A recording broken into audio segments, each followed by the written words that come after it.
თქვით რომ არ ხარ წინააღმდეგი თუ გამოუშვებენ მინდიას და ხო, არა ვარ, რა თქმა უნდა. იქრობთ რომ გარეთ უნდა. ბექა გოცირიძემ პროკურატურა დღეს მძიმე დღეში ჩააგდო სახელმწიფო ბრალდების ოქროს მოწმემ ჯერ სასამართლოში და შემდეგ სასამართლოს გარეთ რამდენჯერმე გაიმეორა რომ პრეტენზია დაკავებული თორნიკე თოშხუას და მინდია შერვაშიძის მიმართ არ აქვს. მეტიც, მათ გათავისუფლებას ითხოვს. ტკივილი არ გაგიცდიათ ესე თქვით სასამართლო პროცესზე არ გიგრძნიათ ტკივილი ხო?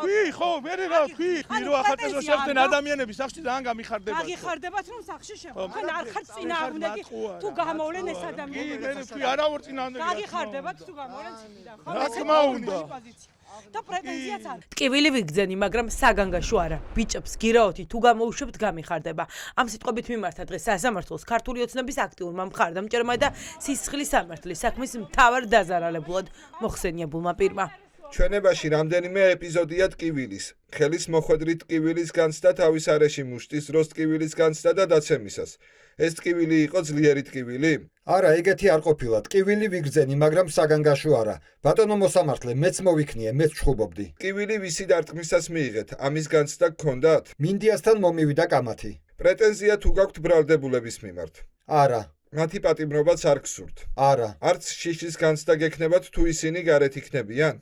არა, ძალიან გამიხარდება. ვიდრე ყველაფერს თავის სახელს დაარქმევდა გოცირიძე დღეს ის მოსამართლესთან არ ყვევდა, რატომ ყავდათ ერთი ჩხუბის გამო ციხეში ახალგაზრდები. დაზარალებული სტატუსის მქონე მოწმეს სხდომაზე ეტყობოდა, რომ ჩვენების მიცემა ეუხერხულებოდა და მომხდარ ჩვეულებრივ მოვლენა დაფასებდა. ამიტომ პროკურორი იძულებული გახდა სხდომაზე წაეკითხა ის ჩვენება, რომელიც გოცირიძეს გამოძიებისთვის ჰქონდა მიცემული. ვიჩხუბეთ და რაღაც ისეთი არ ყოფილა, მოხდა რა ადამიანები ვართ და ხდება. რომ იჩხუბეთ, იმიტომ არიან ეს ადამიანები რამდენიმე თვე საპატიმროში. ადამიანები ვართ, რა ჩემზე ბულინგი მიდის, ვითომ აგენტი ვარ და დავაჭერინე, რა დავაჭერინე. რამდენიმე თვეა ადამიანები არიან ციხეში, როცა მოდიხართ სასამართლოში დაზარალებული, კეთილი ინებეთ და გაიხსენეთ. მოხდა ჩხუბი, კონფლიქტი რა. ყველა არ ჩხუბობს. ან გირაოთი არ შეიძლებოდა აქამდე, ამხელა ის მოხვა ამ ამბავს, ადამიანები ვართ. არც კამერა მეჭირა და არაფერი, მაბრალებენ პროვოკაცია მოაწყო. ტელეფონი მეჭირა ხელში. სულ არ ვიცნობდი ამ ბიჭებს. მე დანა მედო არ დამიმალია. დანისკენ ხელი არ წამიღია, სამჯერ წამაქციეს და ამომივარდა. შემთხვევის დღეს დანა არ გამომიყენებია. ვიცოდი, დანა ამომივარდა და ვისიაო. გოცირიძემ პრაქტიკულად ტყვილსა და საქმის გაყალბებაში ამხილა პროკურატურა. გამოძიების დაწყების პირველივე წამიდან პროკურატურა ამტკიცებდა, რომ დანა საქმეში საერთოდ არ არსებობდა. ამიტომ დანა, რომელიც გოცირიძეს ამოუვარდა და მოქალაქეებმა პოლიციას გადასცეს, საქმეში როგორც ნივთმტკიცებად არ ჩადეს. დღეს კი გოცირიძემ თქვა, რომ მას დანა ჰქონდა, ოღონდ ირწმუნებოდა, რომ ამ დანის გამოყენებას არ აპირებდა. ინციდენტის დროს კი ამოუვარდა. მათი მხრიდან რა ფიზიკურ ძალადობას ჰქონდა ადგილი? არაფერი რა, მოგვივიდა ჩხუბი. მარტო მინდია და გიორგი ხომ არ არიან, 25 კაცი მეჩხუბებოდა. მინდია და გიორგიც იყვნენ? დიახ. მინდიამ გითხრათ რატომ იღებო? დიახ, ჩხუბი მოგვივიდა რა, ხელი დამარტყეს. ტკივილი განიცადეთ? ტკივილი რა, ხელი დამარტყა, ადამიანური მომენტია. სასწაული ტკივილი არ მიგრძნია. ხელი დამარტყა და ადამიანური მომენტია. სასწაულად მეთქინა არ ყოფილა. ტკივილი ცოტათი ვიგრძენი. დანა გქონდათ? მე დანა მედო არ დამიმალია. დანისკენ ხელი არ წამიღია, სამჯერ წამაქციეს და ამომივარდა. შემთხვევის დღეს დანა არ გამომიყენებია.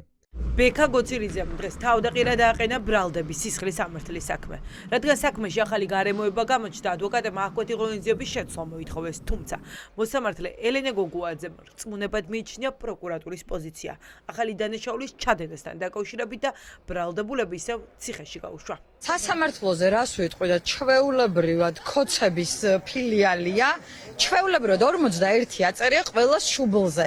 ეს მოსამართლე არის ჩვეულებრივი ქოცალა, ეს ნასეთკა ბექა გოცირიძე დადგა და ტიროდა რომ ბიჭებიო გამოუშვითო და არ მეგონა რომ აქამდე მივიდოდაო საქმეო და იმ ქოცალამ, იმ მურუსიძის მონამ გადაწყვიტა რომ არა, თურმე შეუქმნიდნენ საფრთხეზე. ეს არ არის და ხალხო გამოფხიზდეთ, იმიტომ რომ ყველა სახლთან დაიჩოკებს ეს აკალემი და ყველას მოგიწევთ სადღაც აი ამ სასამართლოში მოსვლა და თუ ქოცების ინტერესს გადაურბინეთ, აუცილებლად იგივე დაგემართებათ.